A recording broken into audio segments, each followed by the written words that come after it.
бала кезімізде апай жамбыл кесенесінен шығып келе жатып мектепке баратқанымыз ба қазір есімде жоқ.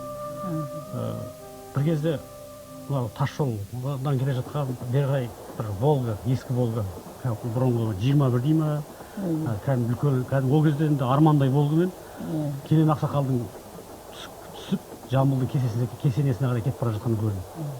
Бірақ енді аса таңырқаған да жоқпын. Бұлай өте маған таңырқатқан нәрсе бірінші ол кісінің өте бойының ұзындығы. Кенен атамызды біз жастайымыздан есімін өте қанық болдық. Жаңағы бізге көп жағдайда тебірентетін жаңағы көк шолағынан, базар назарынан бастап сол кезде ойлайтынбыз жаңағы бұл кісінің екі баласы бірдей шетінеп кеткен кезде базар назар.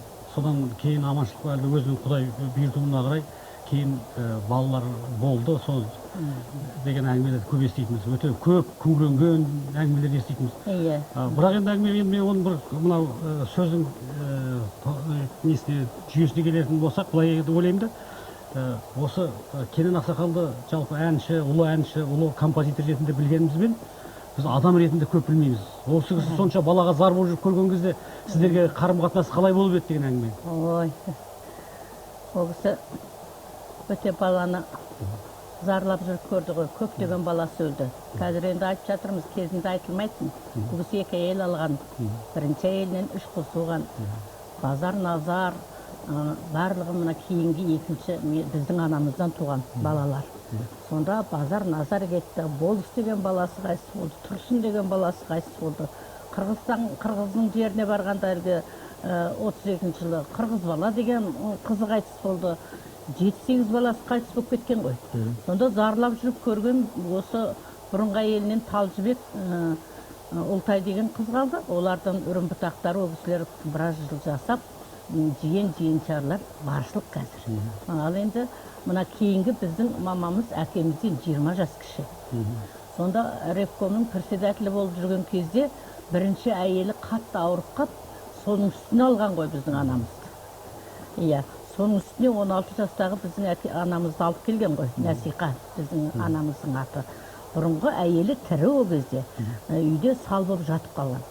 Ол кісіден туған Талжыбек деген қыз 13 жаста, Ұлтай 5-6 айлық. Сонда менің анам айтады ғой, мен келгенде жаңағы бірінші әйелі менің енем сияқты болып қалды да, тұңғыш қызы Талжыбек менің қайынсіңім болып қалды да, сияқты болып қалды. Ал ана Ұлтай кәдімгі мен өзім туған, Ұлтайдың ұлдардан туған кімнен, Үлпілдек апамнан туған ешкім білмейді екен. Бірінші әйелдің аты Үлпілдек, екінші мына біздің анамыздың аты Нәсиқа. Ал енді соның кейін Нәсиқадан базар назар 5-6 бала өле берді. Сонан 36 жылы мен туыппын. 39 жылы менің артымнан Көркемжаран ұл бала туды. Одан кейін Бақытжан туды, одан кейін Ақтамақ, Ақбілек туды. Мына біздің анамыздың әкемізден 20 жас кішілігінің арқасында біз дүниеге келіп қалыппыз. Менен кейінгі балалар әйтеуір тірі болып, соның кейін атаның кішкене артында ұрпақтары кешті болса қалып қалғанымыз сол. Ал енді атам өте балажанды адам болатын. Тіпті өзінің жасын келіп қалғанына қарамай біздерменен ойнайтын. Біздерменен әңгімелесетін. Біздерге ертек айтып, әңгіме айтып беретін, жұмбақ жасайтын. Сонда бізде ол кезде кино дегенді білмейміз, театр дегенді білмейміз. Мына қазіргідей техниканың дамыған кез емес, видик деген жоқ. Біздің киномыз әкеміздің әңгімесі. Мынандай үлкен дөңгелек үстелдің үстіне анамыз қып-қызыл тұрып бауырсақты қояды, шелпек нан неше түрлісі тұрады, құрт дейсің бе, кілегей дейсің бе, май дейсің бе, барлық өзіміздің ұлттық тарымызға дейін тұрады, құртымызға дейін. Соны кейін самабарға сәқсауылды салып божылдатып анамыз алып келеді. Оғының алдында чайнектің астына қаңылтырға шоқтартып қып-қызыл қып алып келеді. Әкеміз төрдің алдында отырады, оны әжеміз отырады, үлкен кісілер отырады, сонымен балалар отырамыз. Жаңағы Құдайдан тілеп зарлап жүріп көрген мен, Бақытжан, Көркемжан, Ақтамақ, Ақбілек бәріміз көрші қолаңдардың балалары бәрі жиналамыз. Төрткен Кененқызы 1936 жылы Жамбыл облысы Отар станциясында туған. Осы ауылдағы 7 жылдық мектепті бітіріп, кейіннен Алматыдағы нөмірі 12-ші Киров атындағы қазақ орта мектебін тәмамдайды. Абай атындағы қазақ мемлекеттік педагогикалық институтын бітіреді.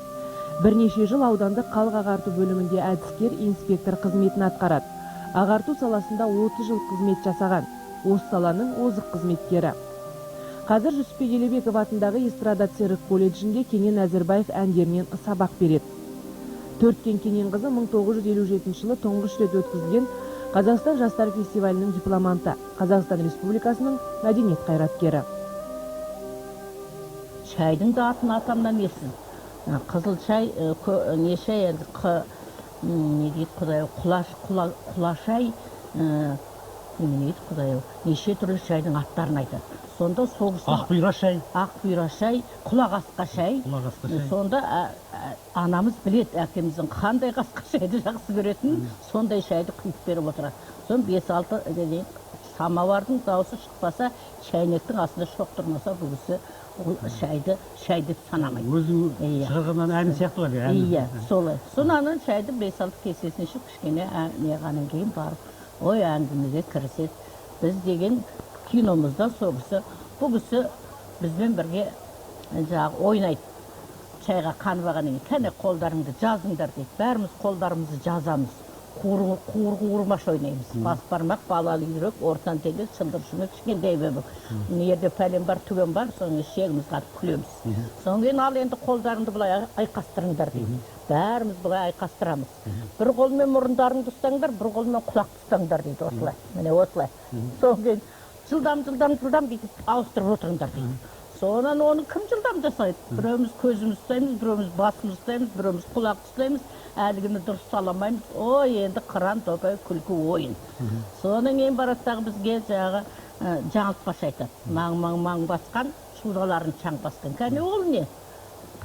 Кейбіріміз табамыз, кейбіріміз таппаймыз. Тапқандарымызды белгілік қояды. Кішкентай ғана мияда аспанмен жер сияды. Ол не? Көз. Деп әлгінің бәрі. Сонда жұмбақты көбірек тапқан шешкен балалар атамның қойнына жатуға бақытына ие боламыз. Енді сол Кенен Ақсақалдың қызы болу дегенде ерекше екен ғой, байқамадым. Ал енді қазір сол кезде қазақтың зиялы қауым сіздердің үйлерге талай барған шығар. Ойбай. Біз әкеміздің арқасында мына Қазақстанның Совет партия қызметкерінен емес, тіпті ақын жазушылардың бәрі болды. Біздің үйде Әуезов аға болды. Сол есіңізде ғой, бәрін білем, көрім, қолдарына су құйып қызмет Сәбит Мұқанов деген досы. Сәбит Мұқанов ежелден досы. Ежелден досы, атаның кітабын шығарған. Атаға мынау колхоздан 50 мың сом жазушылар одағынан бөлдірді, ол кезде 50 мың сом деген керемет ақша. Мына колхоздың орталығынан үй салдыртып, атаны санаторияға жіберіп, денсаулығын қаратқан. Өзінің керемет достық қамқорлығын көрсеткен Сәбит Мұқановтың екеуінің достығы. Біздің балалар деген көз менің оқуға түсуіме, мына 12-ші қазақ мектебіне кіруіме, оның интернатына кіруіме бәріне көмектескен Сәбит аға. Соның Тайыр Жароков болды біздің үйде, Хамит Ерғалиев аға болды, Али Орманов аға болды. Сонда менің анам сол кісілерге ат қояды. Менің Кербез қайным келе жатыр дейді. Мүсірепов аға келе жатқан. Ойбай, Кербез қайнымге қапты ғой. Ана кімді Сәбит ағамен құрдас, Сәбен дейді ол кісіні. Кімді Тайыр Жароков ағаны менің тентек қайным келе жатыр. Хамит Ерғалиев ағаны ойбай менің Аусар қайным келе жатыр. Аусар? Аусар қайным келе жатыр. Аусар еді ғой. Аусар қайным келе жатыр дейді. Ерзакович Бористі орыс қайным келе жатыр дейді. Сөйтіп барлығының басына көтеріп барлығы. Бұл енді ер азаматтың айналайын Жұмабай менің әйелі жақсы кездеспесе, бұл енді әкеміз әрине Құдай берген дарын, арқалы адам, барлық 8 қырлы бір сырлы. Ал енді соғыстың жағдайын тауып, келген қонағын күндіз түні сыйлап, жағындай бәріне ат қойып, осы әкеміздің шабытына шабыт қосып, талантын өрбіткен біздің анамыздың жақсылығы деп ойлаймыз. Кенен атамыз бір қатты ауырған дейді ғой, 7 жыл. Иә, 6 жыл жатты. 6 жыл ма? Сол кезде атарда жатқан дейді? Атарда болды. Сол кезде ғой Сәбит Мұқанов аға келіп, ол кісі жазушылар одағының хатшысы Сәбит аға келіп, мен анық білем, мен 9-шы класста оқимын, машинамен келіп, кестелі тақия, кестелі жейді деген Сәбит ағаның. Хрущевтің заманы ғой. Иә, ағаю деген жағы бәрін жатқа білеміз, ол кісінің ол кезде өлеңдерін. Соны келіп атамды көріп, ауырып жатқанын көріп айтып, санаторияға қаратып, докторларды прям машинамен үйге алып келіп, үйден тексертіп, Соның кейін мына атардың ауасы бұл кісіге жақпайды. Құрғақ екен өте. Шаң топырақты жер. Бұл кісіге мұндай жерге тұруға болмайды. Таудың сағасына салқындау жерге көшу керек. Киіп көшті. Соның кейін жаңағы апамның, менің анамның ауылы ана. Киіп па? Киров колхозы. Қазір Киров колхозы. Бұрын Киров колхозы, қазір Кенен ауылы. Сойердің қызы ол кісі. Соның кейін енді мен қандай айырмашылығы? Өз елімде болмасам да 20 шақырым арасы. Мына неге барайын? Насиханың ауылына барайын деп ол жерде күйеу бала енді бірталай қорлық көрсеткен елдің бәрі, оны да мен білемін.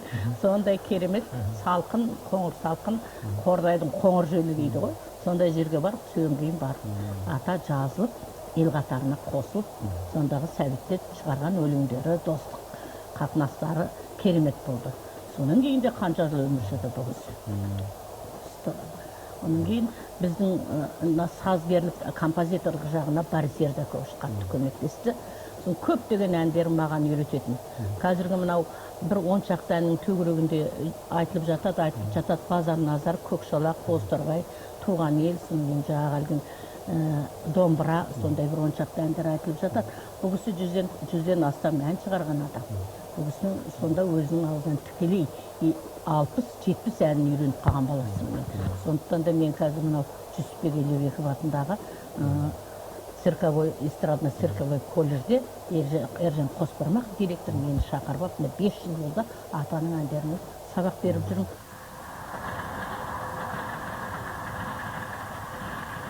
Тұлғалар бір-бірін тану жағынан, бір-бірін сыйлау жағынан ойбай ерекше бар. Мысалға осы Жамбыл атамыз ең алғаш Москваға барғанда жанында кім болсын дегенде Кенен болсын деп айтқан екен. Кенен, менің қасында Кенен отырсын деп. Атамды өте жақсы көріпті ғой, шәкірт ретінде де, інісі ретінде де. Туыс жағынан да біз жақынбыз ғой бұл кісіге. Сонда мені әуре қылып жердің түбіне алып кетіп бара жатыр Кенен. Мен сонда өліп қалсам, ол жақта көміп қоя ма? Сен білесің ғой, мені елім апарып жерлет. Маған ана доктор қойып қойыпты, ол көкшеттерді анау нелерді, көкөністерді көп же деп айтады. Мен ет жегім келеді. Мен ана бастың миын алып бер, ана жерін кесіп бер, мына жерін алып бер деп, соны атамды қасынан тастамайтын. Жамбылмен бірге бұл кісі неге Тбилисиге Шота Руставелидің жаңағы жолбарыс терісін жаңылған деген 750 жылдығына барып қайтты. Әсіресе бір қызық әңгімесін айтайын. 1939 жылы Мәскеуде ауыл шаруашылық көрмесі болды. Соған мына Жамбыл ата, Сәбит Мұқанов, Тайыр Жароков, менің әкем 7-8-10 шақты адам делегация барыпты біздің Қазақстанға.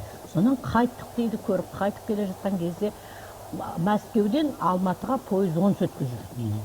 Жамбыл ата жатады көпеде. Көп анда-санда терезеден қарап қояды, қозғалмайды. Біз енді Тайыр Жароков, Сәбит бәріміз жаспыз. Сол бір-бірімізге жүгіріп, менің пойыздың вагоны бар дейді, рестораны бар дейді. Сол барып тамақ ішкіміз келеді, ақшамыз жетпейді дейді. Ал енді Жамбыл атада ақша көп дейді.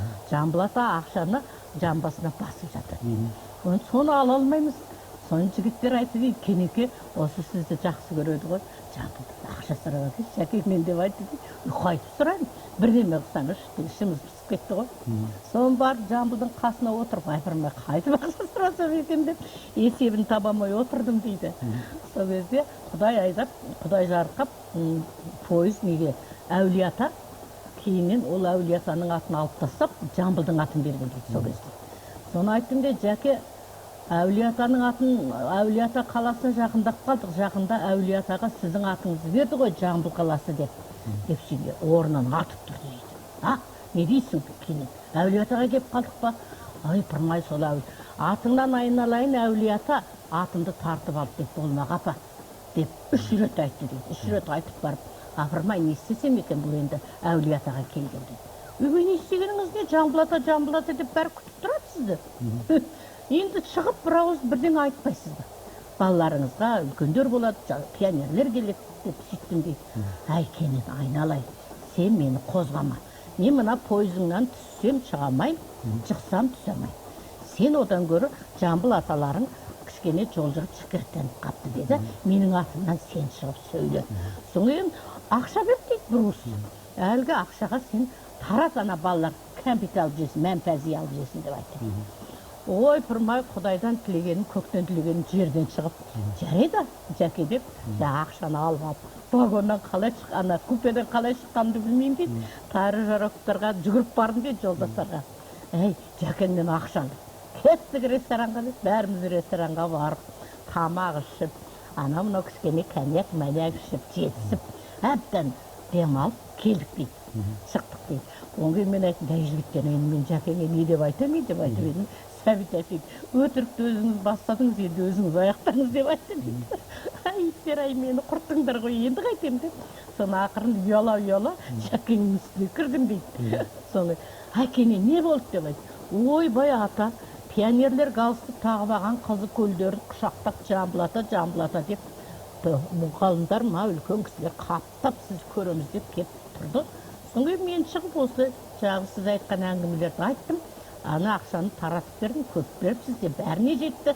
Өздерің кәмпит алып жеңдер, жамбылаталарың беріп деп айттым деп едім. Ой, шіркін, жақсы болды ғой.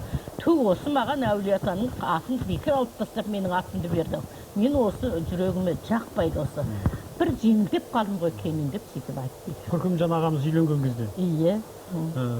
Бір мынандай сөз бар, сен туып ел Жамбылдың батасынан, суырып бергенде болып қалтасынан. Суырып бергенде болып қалтасынан, мұңдар құба сатанып жүргенімде сен туып ел қордайдың жотасынан. Қалқым тілеп әперген көркем едің, көк желкеме мінгізген еркем едің. Алғаныңмен қосағар бірге қартай, 55-ке келгенде көрген едім деп Көркемжанға. 55 жасында көрген баласы, 55 жасында баласы қайтыс болды. Көркемжан 55 жасында қайтыс болды. 94-ші жыл. Сол алған, жаңа Дина жеңгемізді алған кездегі көріністер көз алдыңызға келе ме? Әрине, мен енді баланың үлкенмін ғой, артымдағы інім үйленгелі жатыр. Күйеуіміз екеуміз онда біз Текелі қаласындамыз. Талдықорғанның Текелі қаласындамыз. Менің күйеуім инженер, маркшейдер. Мен мұғаліммін Сүйірде. Інің үйленетін болды деп келдік. Неше күн ауылда болдық. Динаның енді айналайын қалада өскен қыз екен. Біздің үйімізге келгенде біздің ол кезде Киров колхозы ол жердің орысының өзі қазақша сөйлейді. Орыс жоқ ол жерде. Бір ғана орыстың отбасы бар, оның бала шағасының бәрі қазақша сөйлейді, қазақ мектебінде оқиды, қазаққа күйеуге тиді, қазақтан әйел алды. Сіңіп кетті қазаққа. Қазір де бар олардың тұқымдары. Сол жерге біздің Динамыз кішкене ана тілін аздап кейбіреуін түсінеді, кейбіреуін түсінбейді.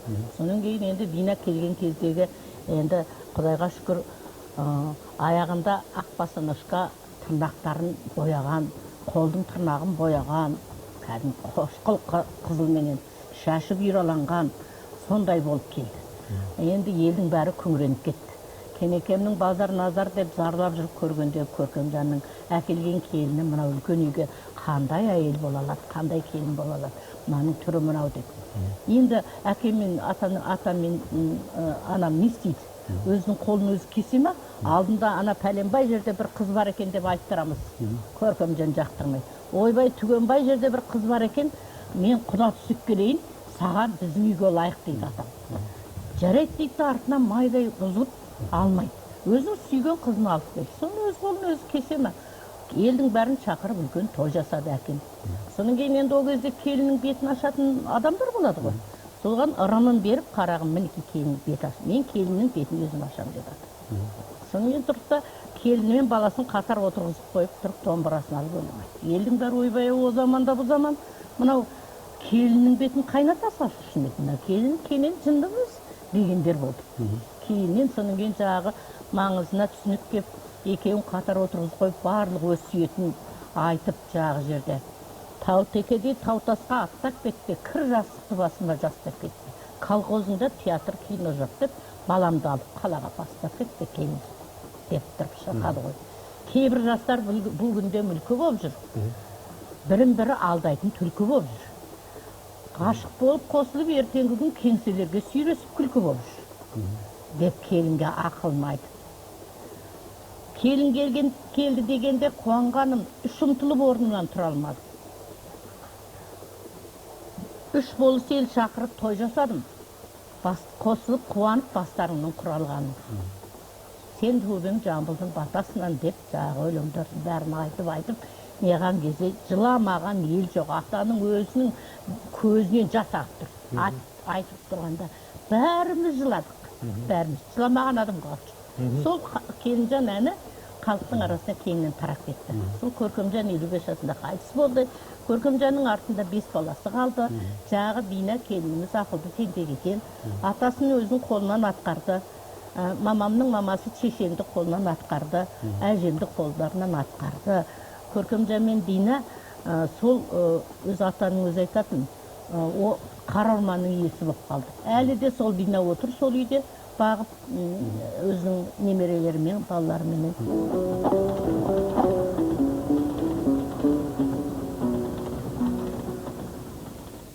Келен ауылы қазір жаңа Киев деген ауыл. Өзі ерекше ауыл ғой енді. Ерекше ауыл. Бұлай өзі Келен ауылы.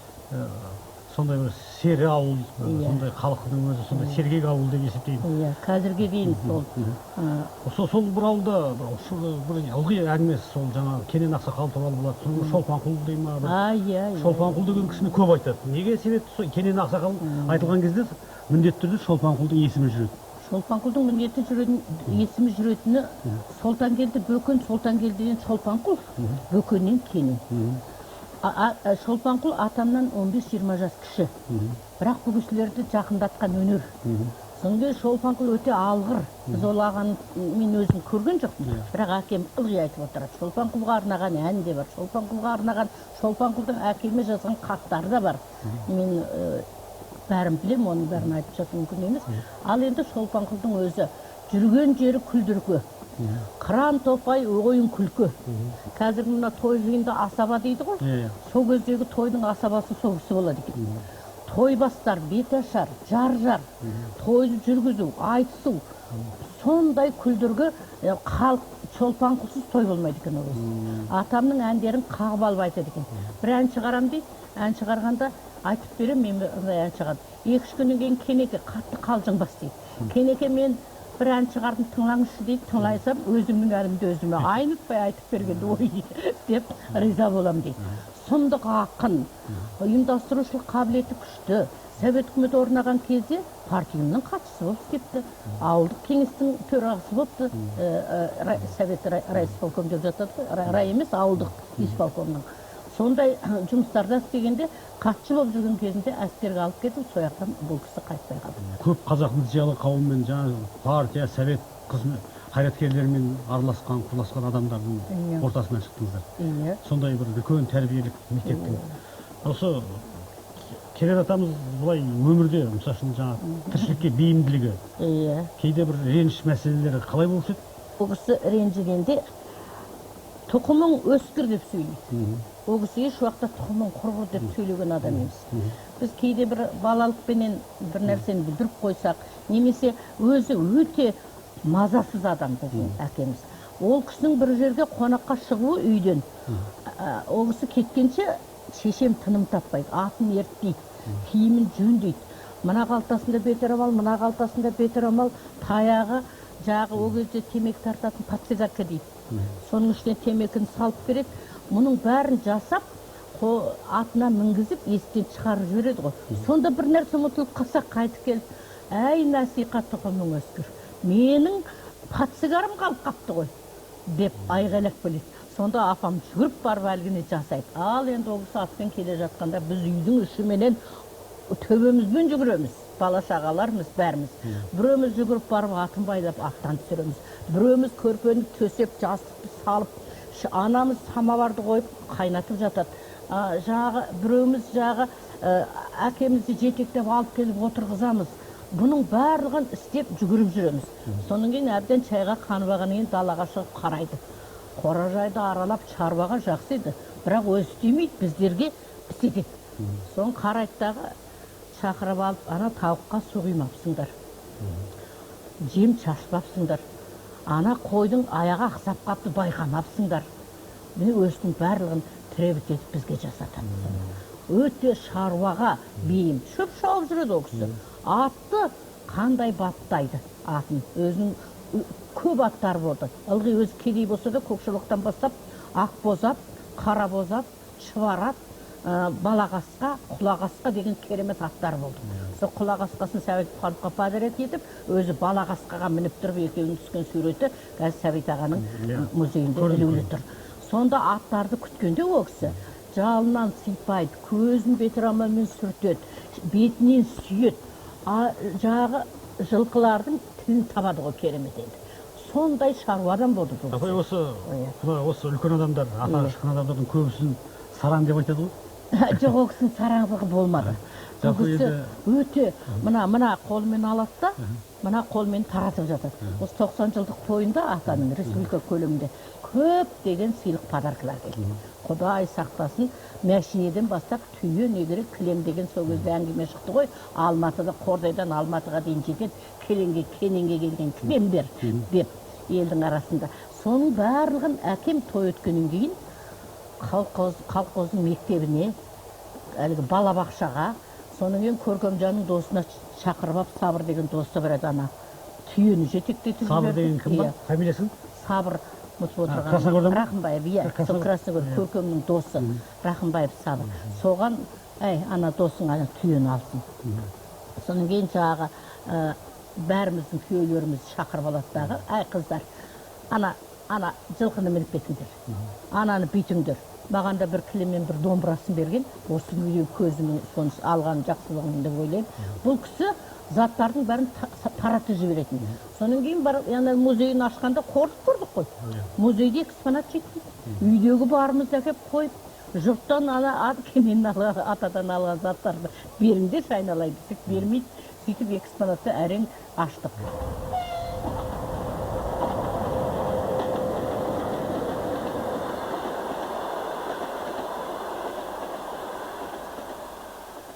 Бұл кісі көп аралаған ғой енді, өз жас жағынан. Көп аралады. Сол енді жалпы айтыстарда көп. Мысалы, сонда бір қызықты әңгімелер бар шығар енді. Ата дейміз ғой біз ол кісіні. Бұл кісі біздің өңірде айтыспаған әйелдері, келіншектер қамады ғой. Біздің анамыздан басқа бұл кісі 9 келіншекті жақсы көрді. Оның әр қайсына ат қоятын. Аққуаша келіншек, қызыл шырайлы келіншек, қайнар көз келіншек,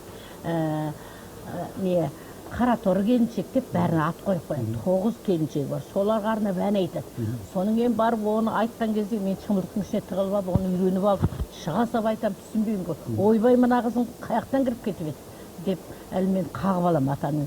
Сонда кейде боғауыз жерлерде болып, бәрін түсінбеймін ғой, айтатын көрінеді. Сонан әсіресе менің есімнен кетпейтіні, мен енді ол кезде баламын, 4-5-тен апам айтып отырады. Ойпырмай, бір күйеулерімізді ертіп үйге бардық. Шіркін-ай, мынау күйеулерің алтын асықтай бір жақсы адамдар екен, 2 жолдас қызым бар, Нұрбөбе Рима деген. Жақсы жігіттер екен. Енді осыларды сендер ит қыласыңдар ғой. Қызғанып көрінгеннен. Еркіне жібермей жігіттерді. Сұмдық қыласыңдар ғой енді деп. Апа, сіз не атаны қызғанған жоқсыз ба? Деп менің әлгі жолдас қызым шыға келді. Неге? Қызғанады ғой, қызған болушы ме? Болды ғой талай жағдай. Бірақ мен әкеңнің аталарыңның батын түсіріп еш уақытта көрген жоқпын. Әсіресе 32 жылы ашаршылық жылы болды.